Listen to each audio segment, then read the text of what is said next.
Bienvenue dans ce nouveau numéro du JT diplomatique. Nous allons aujourd'hui nous intéresser aux relations bilatérales entre la République démocratique du Congo et l'Italie. L'occasion pour nous d'aller à la rencontre de Luca Attanasio, ambassadeur d'Italie en République démocratique du Congo. Avec lui, nous ferons un point sur les relations entre les deux pays, mais aussi sur la présidence en exercice du G20 qu'assume son pays jusqu'au mois d'octobre, et ce, avec le président Félix Antoine Tshisekedi comme invité de Marc Magneto. Dreaming of a place, anything you wish, it's rising from the ground, can light all around, your feelings to the world, chances to be heard. Now you feel right, now you feel fine.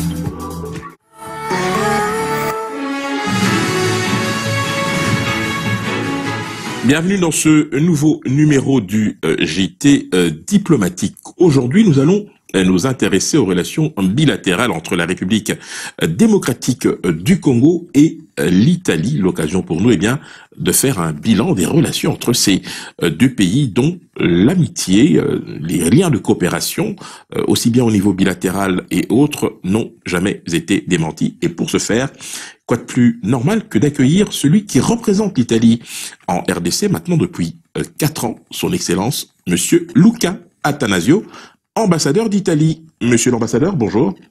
Bonjour à vous. Alors, la RDC n'est pas votre premier pays sur le continent africain. Avant de venir en RDC, il y a de cela bientôt 4 ans, vous étiez au Nigeria, à Abuja. On peut dire de vous que vous êtes un pur produit de la Farnesina, puisque c'est le nom que l'on donne communément au ministère italien des Affaires étrangères et de la coopération internationale. Je rappelle que vous avez été également chef de bureau économique et commercial à Berne, consul général en chef à Casablanca, premier conseiller à Abuja, je viens de l'évoquer, et depuis le mois d'octobre 2019, ambassadeur d'Italie en RDC. Alors, première question, plus personnelle peut-être, comment vous sentez-vous en RDC, monsieur l'ambassadeur? Je peux dire personnellement très bien. C'est une expérience qui m'enrichit, et enrichit avant tout ma famille, parce que on est arrivé en 3, on est maintenant 5. Ça, c'est la fertilité du Congo. Oui. On est papa et maman Mapaza. Hein? Comme ça. Toutes nos félicitations. C'est bon de le savoir. En tout cas, donc, vous êtes attaché à un pays qui vous le rend bien d'une certaine manière, on va dire ça comme ça. L'Italie et la RDC, c'est une vieille histoire, en fait, qui remonte à très longtemps déjà. On retrouve déjà des traces de nombreux Italiens au début des années 60, au moment où le Congo accède à la souveraineté internationale, et l'Italie est la 3e communauté déjà à l'époque, avec plus de 4000 Italiens. Nous sommes en 1960 déjà. Depuis lors, évidemment, les relations ont évolué. Monsieur l'ambassadeur, comment qualifieriez-vous aujourd'hui cette relation durable entre les deux pays? Notre relation, je peux dire, ils sont dans un parcours de croissance et renforcement. C'est vrai que jusqu'avant la période des élections, à partir de 2016-2017, notre relation a connu un petit refroidissement à cause de toutes les tensions qui caractérisaient normalement les rapports de la RDC avec la communauté internationale. Et parmi ça, même l'Italie a connu quelques difficultés. Mais depuis mon arrivée au mois d'août de 2017, on a travaillé avec les autorités du Congo pour les renforcer. Et aujourd'hui, je peux dire qu'on est dans la bonne position pour arriver à un résultat extraordinaire. Surtout, cette année, je suis convaincu, le 2021, ça va être l'année qui va consolider et va jeter les bases pour une amitié de longue durée, encore plus solide. Alors, nous savons qu'il y a des domaines d'intervention dans la coopération. ces domaines d'intervention sont riches et variés. Pour ceux qui nous suivent, est-ce que vous pourriez nous dire d'abord quelles sont vos priorités en matière de coopération bilatérale et surtout dans quel secteur vous insistez particulièrement? Oui, c'est vrai que l'Italie, dans le passé, est arrivée à être aussi le premier pays partenaire à niveau commercial de ce pays. Et tout le monde peut-être connaît qui, par exemple, l'échangeur qu'il a limité, dans le passé, les vieux, ils les appelaient l'échangeur des Italiens. Il y a Inga 1, Inga 2, il y a la ligne de haute tension Inga Shaba, il y a le chemin de fer. Il y a plusieurs choses qui ont été construites à l'époque par les Italiens. Et des 4000, malheureusement, avec les années, on est passé à environ à 1000 Italiens sur le terrain. Quand même que ça reste une communauté qui se compose de différents Italiens qui font un peu tous. Il y a des entrepreneurs, mais même il y a aussi les personnes qui sont des missionnaires. Donc, pour cette raison, notre communauté est vraiment épargnée sur tout le pays. On trouve les Italiens dans les endroits que vous ne pouvez même pas imaginer. Donc, notre première priorité, c'est de rester à côté des Italiens et de les soutenir dans leur engagement avec la population et avec les autorités du Congo. Mais à niveau de renforcement des relations, je disais que le 2021 va être l'année des relations entre le Congo et l'Italie, parce que, comme vous savez, l'Italie, cette année, a relevé la présidence de G20 et l'Afrique. L'Union africaine va être précédée par le président Tshisekedi, donc par la RDC. Vous savez qu'à niveau historique, traditionnellement, l'Union africaine est un partenaire exclusif et prioritaire dans les relations avec le G20, mais surtout avec l'Italie, qui est président de cette assise internationale. Et donc, imaginez, l'Italie a dédié cette G20 aux 3 P. C'est le motto. Les 3 P, c'est la population, c'est la planète et c'est la prospérité. Ça ressemble un peu au programme de Monsieur le Président Tshisekedi. Donc voilà pourquoi il y a beaucoup de similitudes qui vont nous permettre de renforcer, je suis sûr, notre rapport bilatéral. Alors, vous venez de rappeler à juste titre la présidence en exercice du G20 qui est assumée à l'heure actuelle par l'Italie jusqu'au mois d'octobre 2021. Vous l'avez rappelé également, son Excellence Félix Antoine Tshisekedi Tshilombo, président de la République et chef de l'État, en sa qualité de président en exercice de l'Union africaine, aura ce privilège de représenter précisément l'Union africaine à ses assises. Et c'est depuis 1999, pour ceux qui ne le savent pas, que le G20 a été institué, puisqu'il réunit les pays les plus industrialisés avec les pays émergents. Monsieur l'ambassadeur, nous parlions de coopération. Y a-t-il des secteurs prioritaires selon vous qui, à l'heure actuelle, nécessite davantage d'attention ou de renforcement, à l'aune évidemment de l'excellence des liens qui unissent précisément la RDC et l'Italie? Oui, nous sommes convaincus que dans un pays comme le Congo, il faudrait se focaliser sur la possibilité de développer l'économie et de la développer d'une façon que toute la population puisse se réjouir de ce développement. Et c'est ça parmi les bouts même de G20. Donc, à niveau de coopération bilatérale, mon activité ici, c'est surtout focaliser pour essayer de développer des projets, d'attirer l'attention des opérateurs italiens de toutes les possibilités qu'il y a ici. Donc, c'est surtout le domaine de coopération économique qu'il faut renforcer et c'est mon première priorité ici. Peu de temps après votre prise de fonction en tant qu'ambassadeur, je précise bien, vous avez émis le souhait de créer un club d'affaires Italie-RDC. Où en sommes-nous aujourd'hui, à l'heure actuelle? Il y a 2 ans, on a regroupé les plus importants entrepreneurs italiens dans le pays, qui sont actifs dans plusieurs domaines, dans les plantations, dans le secteur bancaire, dans la restauration. Et on a créé ce qu'on appelait le club italien des affaires.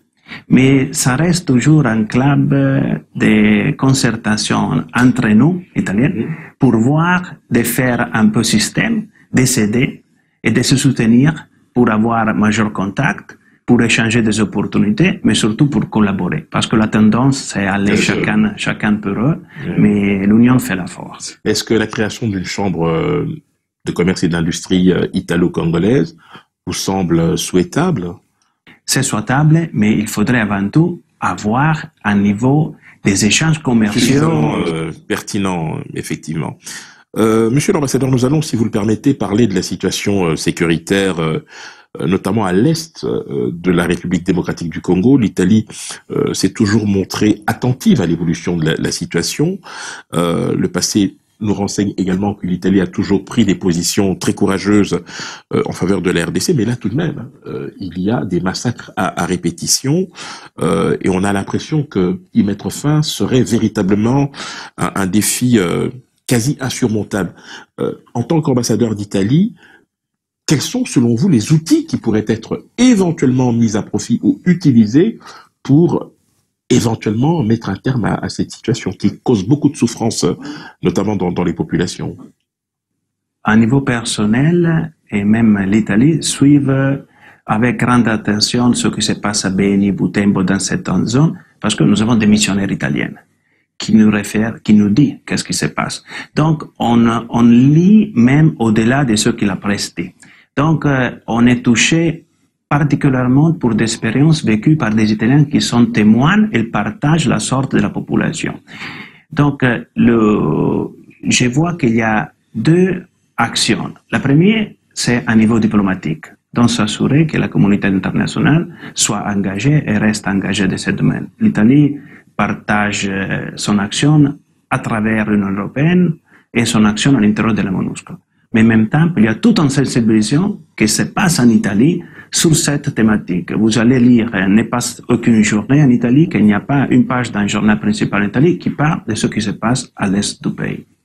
Alors, évidemment, on peut se demander si, au niveau justement des Nations Unies, au niveau de l'Union africaine, on le saura dans quelques temps, et plus globalement, il est envisageable de mutualiser les efforts pour précisément faire en sorte que ces massacres puissent s'arrêter. Vous évoquiez justement la piste diplomatique. Est-ce que vous croyez encore à une solution régionale ou sous-régionale pour arriver à, je dirais, éradiquer cette situation? Parce que on voit très bien que les acteurs en présence souvent viennent de pays limitrophes. Oui, c'est pas mon idée, mais c'est l'idée partagée par la communauté internationale qu'il faudrait avant tout un effort qui soit intra-régional. Et c'est ça que la présidence, quand même, dans son calendrier d'activité, c'est ce grand effort d'une diplomatie, de bons rapports avec les pays voisins. Donc, c'est l'effort que c'est mandatoire. Même quand on parle avec les personnes un peu engagées dans la politique locale, elle dit, on a besoin d'un soutien qui soit une action partagée avec les autres nations, parce que on se sent seul. Il faut qu'il y ait un soutien, une action concertée avec le pays voisin. Tout à fait. Dreaming of a place, anything you wish, it's rising from the ground, can light all around, your feelings to the world, chances to be heard. Now you feel right, now you feel fine. On va revenir à la crise sanitaire mondiale de la Covid-19. Tout le monde se souvient évidemment que l'Italie faisait partie des premiers pays européens les plus durement touchés. Ça a été un moment très difficile puisque votre gouvernement avait eu à déplorer un manque de solidarité de la part des pays européens. On a vu d'autres pays venir en aide. Depuis lors, la situation en Italie s'est considérablement améliorée, même si évidemment il faut rester très prudent. Vous aviez eu en son temps, en tant qu'ambassadeur, fait un geste, notamment à l'égard du ministère des Affaires étrangères, je pense, où vous aviez déposé, ou en tout cas offert des masques dans le cadre justement de l'appui institutionnel. La question que je me pose, monsieur l'ambassadeur, c'est quand vous avez fait acte de résilience en tant que peuple italien par rapport à cette menace, quels sont les éléments sur lesquels vous vous êtes véritablement appuyé pour sortir de cette situation? Parce qu'il faut dire les choses telles qu'elles sont. Au tout début de la pandémie, l'Italie avait le plus grand nombre de victimes sur le continent européen. Aujourd'hui, vous faites partie des pays qui ont le moins de victimes. Quel a été le secret de l'Italie? Alors, je vais répondre à votre question dans deux parties. La première partie, il faut considérer une chose qui est très importante. C'est vrai que le pays a été le plus touché, mais et je le fais parce que je sais qu'il va faire plaisir à personne qui ne connaît pas ça. Même si l'Italie a été vraiment parmi les pays plus touchés en Italie. On est le deuxième pays en Europe par nombre de morts en Europe. On a avant-hier dépassé les 80 000 morts en Italie. Donc c'est un nombre monstrueux. Après le Royaume-Uni. Oui, c'est un choc pour l'Italie incroyable, qui est en train de vraiment presque réduire d'une façon drastique les affects des personnes qui on aime, qui ont depuis des 70 ans. C'est quelque chose de terrible. Mais même dans cette situation, on a vraiment désiré d'être solidaire avec le Congo. Donc, on est parmi les pays qui sont intervenus pour soutenir la lutte de cette pandémie. Personne savait à quel niveau elle pouvait impacter sur ce pays. Donc, en considération de la faiblesse de certaines structures sanitaires, on a dit qu'il faut même intervenir, même si on n'a pas les moyens, tous les moyens sont faits en Italie. On a fait un collecte avec les Italiens ici, on a impliqué le gouvernement italien, on est arrivé à faire cadeau de 60 000 masques, pas seulement aux autorités, mais même à la population, et à Lubumbashi, à Goma, à Bukavu et à Kinshasa. Ça, c'est quelque chose d'important. On a soutenu l'NRB dans ses premières phases. On a financé presque $1 million à un hôpital puisqu'il puisse avoir tout ce qu'il faudrait dans une émergence Covid.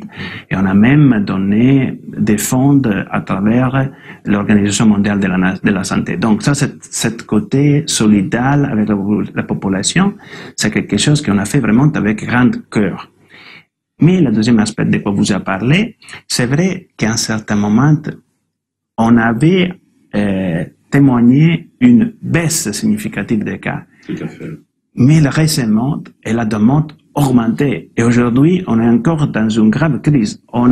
Les dernières semaines, c'est en moyenne, on est arrivé à un moyenne de plus que 500 morts par jour en Italie, jusqu'à aujourd'hui. Donc, je ne considère pas que la vague vraiment, ça n'a encore reste parmi. Je pense qu'on encore souffre et on se trouve encore au milieu de cette pandémie. Donc, est-ce qu'il y a une recette secrète? Je ne suis pas encore convaincu. Est-ce que vous croyez à une réponse coordonnée de la part de l'Union européenne pour précisément arriver à éradiquer ce problème?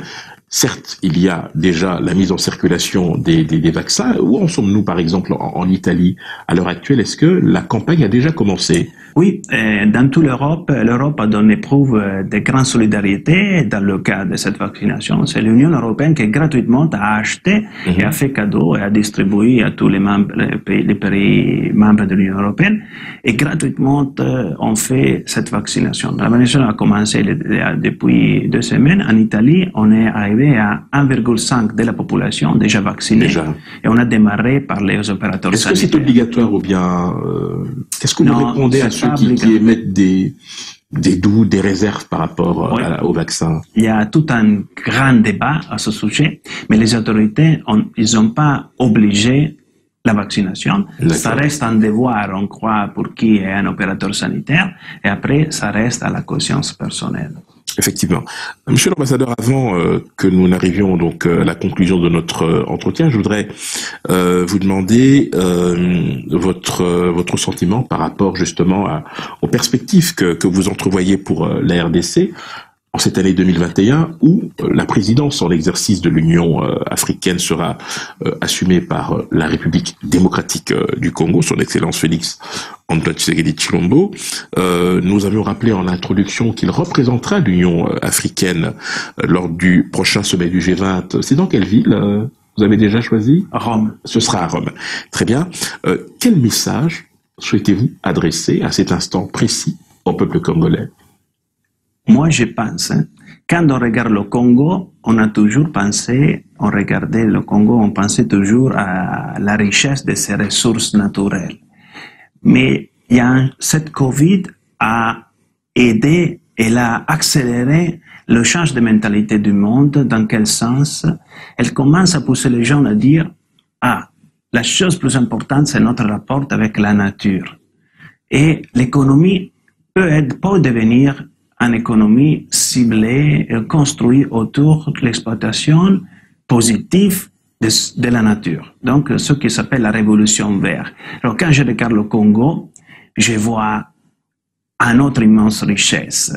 C'est toutes les ressources naturelles, pas en sous-sol, mais ce qui est en surface. Monsieur l'ambassadeur, nous allons conclure avec tout de même la solidarité qui reste un mot très important aujourd'hui, pas seulement à cause de la pandémie de la Covid-19, mais parce que aujourd'hui il y a des gens qui ont besoin d'être soutenus, parce que soit elles sont vulnérables, soit elles ne sont pas, je dirais, particulièrement gâtées par la nature. Vous avez reçu le prix international de la paix Nasseria. Est-ce que vous pourriez nous en parler? Oui, bon. Je vous remercie. Le prix international pour la paix Nasseria, c'est un prix international qui m'a été donné avec mon épouse pour l'activité qu'on a démarré depuis notre arrivée ici. À niveau personnel, à côté de notre rôle de diplomate, pour soulager un peu, être un peu à côté de la population plus faible du Congo. On n'a rien fait vraiment de spécial. On fait ce que tous les autres missionnaires italiens font déjà ici, mais même laïcs, ils ont déjà senti l'appel pour cette population à être à côté. Donc, on a fait des initiatives, on a démarré en ONG, on a fait des initiatives pour mobiliser, pour sensibiliser les gens qu'il y a toute une partie de la population qui nécessite beaucoup plus d'attention de ce que reçoit aujourd'hui. Vous venez de donner un exemple très très précis d'initiative que vous prenez au niveau de l'ambassade. Cela se fait même par l'entremise de Madame votre épouse. L'ambassade a aussi d'autres activités qui lui permettent de préserver, de raffermir, de développer des liens d'amitié avec la RDC. Pour cette année 2021, qu'est-ce que vous pouvez nous annoncer d'ores et déjà? À niveau d'activité de l'ambassade, on va cibler 3 domaines très importants pour le rapport entre l'Italie et l'RDC. La première, c'est le rapport de promotion culturelle. Normalement, on a toujours essayé de promouvoir et soutenir le domaine de la culture italo-congolaise. Dans le passé, on avait fait une semaine de la cuisine italienne au Congo, mais on a toujours essayé de valoriser une cuisine qui favorise la promotion même de la cuisine locale congolaise. Deuxièmement, quand on parle de culture, on dit surtout la culture congolaise. Si je regarde à ma droite, là-bas, je vois qu'il y a un livre photographe magnifique sur la culture congolaise avec des photos prises par le maître Angelo Turconi. Donc, c'est ça, quand on parle de promouvoir la culture, c'est pas nécessairement et seulement la culture italienne, mais c'est toujours de découvrir cet rapport d'interdépendance culturelle. À niveau normalement d'être à côté de la population, déjà, on voudrait être capable, moi-même avant tout, d'arriver à me déplacer pour rendre visite à notre communauté qui se trouve un peu partout, parmi différents endroits du pays. Ça, c'est déjà un effort important parce que ça fait une année que je n'ai pas bougé. Et donc, c'est quelque chose aussi très important d'être présent, que les institutions italiennes soient à côté des Italiens qui sont dans le pays. Je pense que c'est quelque chose de très important. Merci infiniment d'avoir répondu à notre invitation, Monsieur l'ambassadeur. C'était un privilège de vous accueillir. Nous nous retrouvons très prochainement dans le JT diplomatique, même heure, même lieu, avec d'autres invités. À la prochaine.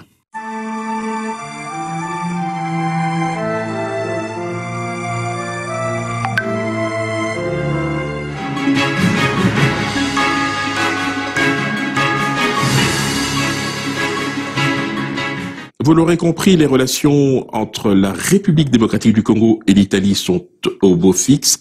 Nous aurons à cœur de revenir vers vous avec d'autres relations bilatérales dans un prochain JT diplomatique. À très bientôt.